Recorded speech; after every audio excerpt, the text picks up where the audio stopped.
আইপিএলের নিলামের জন্য ১৩৯০ জন প্রাথমিক তালিকাতে নাম লিখিয়েছিলেন। সেখান থেকে চূড়ান্ত তালিকা দেওয়া হচ্ছে।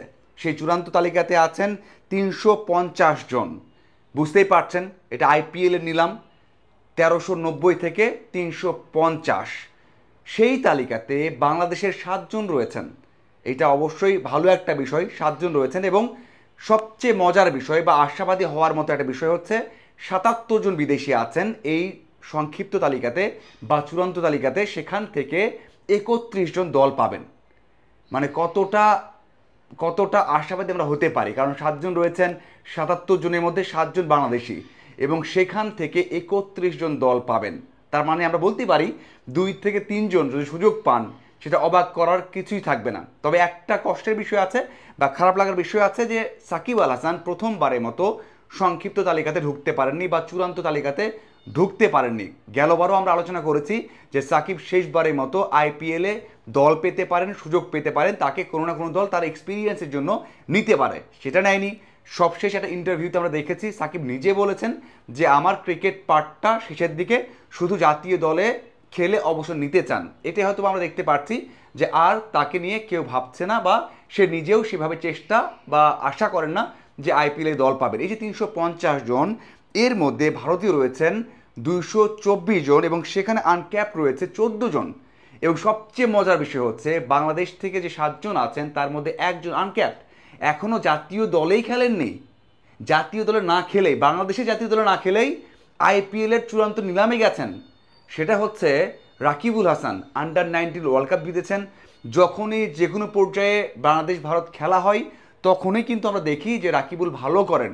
এই যে ভালো করার যেই অভ্যাসটা, ভালো করার যেই সাহসটা, সেই জন্যই তাকে কিন্তু আইপিএলের নিলামে নিয়ে গেছে, চূড়ান্ত দলে নিয়ে গেছে। চিন্তা করতে পারেন কত বড় একটা ঘটনা।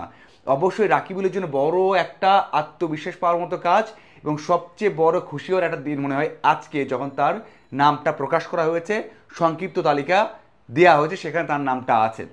আমরা কেন ধরে নেওয়া হলো, কেন নেওয়া হলো, এই প্রশ্নটা সবার মনে আসতে পারে। কেন জানেন? সেটা হচ্ছে যে বললাম, যেগুলো পর্যায়ে খেলা হয়, এ দল হোক, সবশেষ রাইজিং স্টার্স, এশিয়া কাপ হয়েছে, সেখানেও ভারতের এগেনস্টে দারুণ করেছেন। তার এগ্রেশন, তার কোয়ালিটি, তার স্কিল, তার ব্যাটিংয়ের ধরন বা ব্যাট করতে পারেন, এই সব কিছু মিলিয়ে তাকে কিন্তু ওই যে ৭৭ জন তার মধ্যে জায়গা করে দিয়েছে, ওই যে 7 জন বাংলাদেশের তার মধ্যে জায়গা করে দিয়েছে। বাংলাদেশ থেকে তো আরও অনেকেই নাম লিখিয়েছিল, কিন্তু সুযোগ পেয়েছেন রাকিবুল হাসানকে দেওয়া হয়েছে সেই সুযোগটা। দেখুন, সাকিব আল হাসান বাদ পড়েছেন, সেটা নিয়ে হয়তো খুব একটা আক্ষেপ থাকবে না, কিন্তু অনেক স্বস্তি এবং আনন্দ থাকবে রাকিবুল হাসানকে সেখানে দেখতে পেরে। এখন কথা হচ্ছে যে কয়জন সুযোগ পেতে পারেন।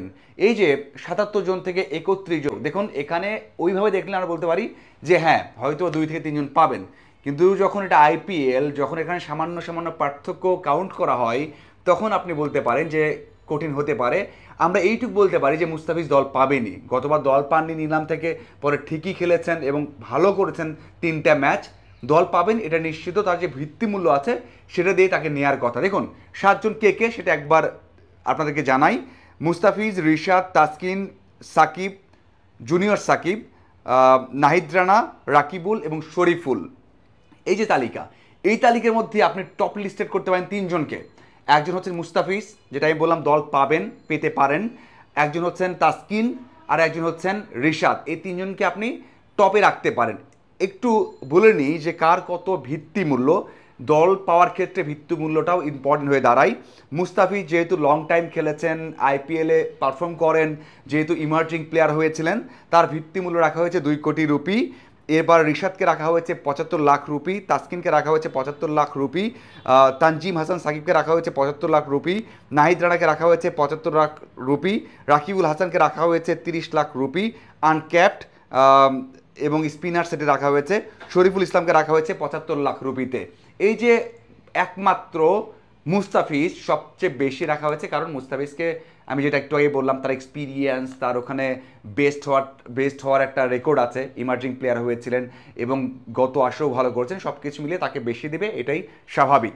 এখন আসা যাক কে কে পেতে পারে, যে আলোচনায় ছিলাম সেটা হচ্ছে মুস্তাফিজ দল পাবে, আমি নিশ্চিত, আমার বিশ্বাস যে পাবেনি।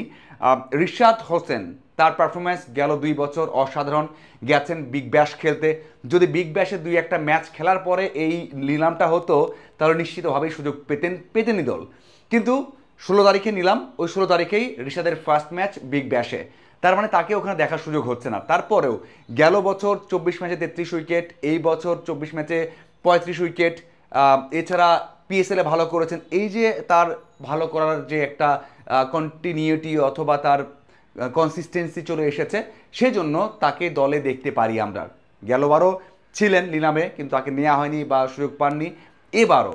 এবারও আমরা আশা করি, গেলবারও আমরা আশা করেছিলাম যে তাকে নেওয়া হবে, কোনো দল নেবে বা বিপিএল নিলামে ভালোভাবেই থাকবেন, কিন্তু সেটা হয়নি। কিন্তু এবার এই যে তার ধারাবাহিকতা এবং তার অ্যাকিউরেসি, পারফরমেন্স সব কিছু মিলিয়ে এবার থাকতে পারেন বা ভালো একটা সম্ভাবনা তৈরি হচ্ছে। তাসকিন আহমেদ, তারও তো গেল 2 বছর জাতীয় দলের হয়ে দারুণ পারফর্ম করেছেন, মানে আগের 7 বছরে যে উইকেট নিয়েছেন গেল 2 বছরে সেম উইকেট নিয়েছেন, তার মানে 2 বছর পারফরমেন্স কত ভালো করেছেন। তো সেই দিক থেকে বলবো তার বাংলাদেশের হয়ে বড় তারকা তিনি, মুস্তাফিজ বড় তারকা, এখন রিশাদ বড় তারকা খ্যাতি দেখে, সাথে তাদের পারফরমেন্স দেখে তাদের সুযোগ পাওয়া উচিত। আমি বিশ্বাস করি এই 3 জন সুযোগ পাওয়ার ক্ষেত্রে এগিয়ে থাকবেন, যদিও আইপিএল নিলামে বলা কঠিন কে দল পাবেন কে পাবেন না, অনেক কিছুই ঘটে এখানে, অনেক ইকুয়েশন থাকে। তবে মুস্তাফিজ পাবেন এটা আমরা নিশ্চিতভাবেই বলতে চাই। বাকি 3 জন, জুনিয়র সাকিব, তাকে নিয়ে একটা হাইপ থাকবে, কারণ সবসময় রাইভেলরি থাকে এবং তার মধ্যে সেই এগ্রেশনটা আছে এবং তার ব্যাটিংটাও সাম্প্রতিক সময়ে উন্নত হয়েছে। সেই দিক থেকে তারও সুযোগ থাকছে। যারা 7 জন আছেন বা চূড়ান্ত লিস্টে আছেন প্রত্যেকেরই কিন্তু একটা সম্ভাবনা আছে, এই জন্যই এখানে রাখা হয়েছে। আর আমার মনে হয় ওই যে একটু ব্যাটিং করতে পারেন, বলটা ভালো করেন এবং তার এগ্রেশনটা আছে, এই জন্য তারও সুযোগ থাকছে। 50-50 আমরা বলতে পারি। নাহিদ রানা সব থেকে পিছনে থাকবে সেটা আমার মনে হয়। গেল বছর ধারাবাহিক পারফর্ম করেছেন, হাইপ ছিল, গেল বছরই সুযোগ পাননি, এই বছর তাকে রাখা হয়েছে।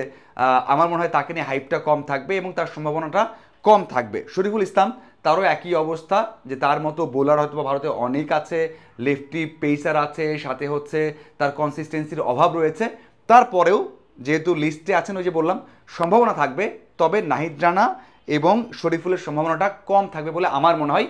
সবচেয়ে বড় এবং ইন্টারেস্টিং সাথে হচ্ছে বিস্ময়কর বিষয় হচ্ছে রাকিবুল হাসান, তাকে নিয়ে আগ্রহকে দেখাই, তাকে নিয়ে মাতামাতি হয় কিনা, এটা একেবারে আনপ্রেডিক্টেড তাকে রাখা হয়েছে। এবং নিলামে কি হবে সেটাও কিন্তু আনপ্রেডিক্টেড। আমি যে বলবো যে নেবে কি নেবে না বা বিশ্লেষণ করে দেখব, সেখানে সব কিছুর ঊর্ধ্বে এই নামটা থাকতে পারে।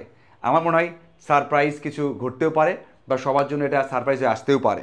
আপনাদের কি মনে হয় অবশ্যই জানাবেন। আর সবাই নজর রাখবেন 16 তারিখের নিলামের, যে নিলামটা বিকালে শুরু হবে। ধন্যবাদ সবাইকে।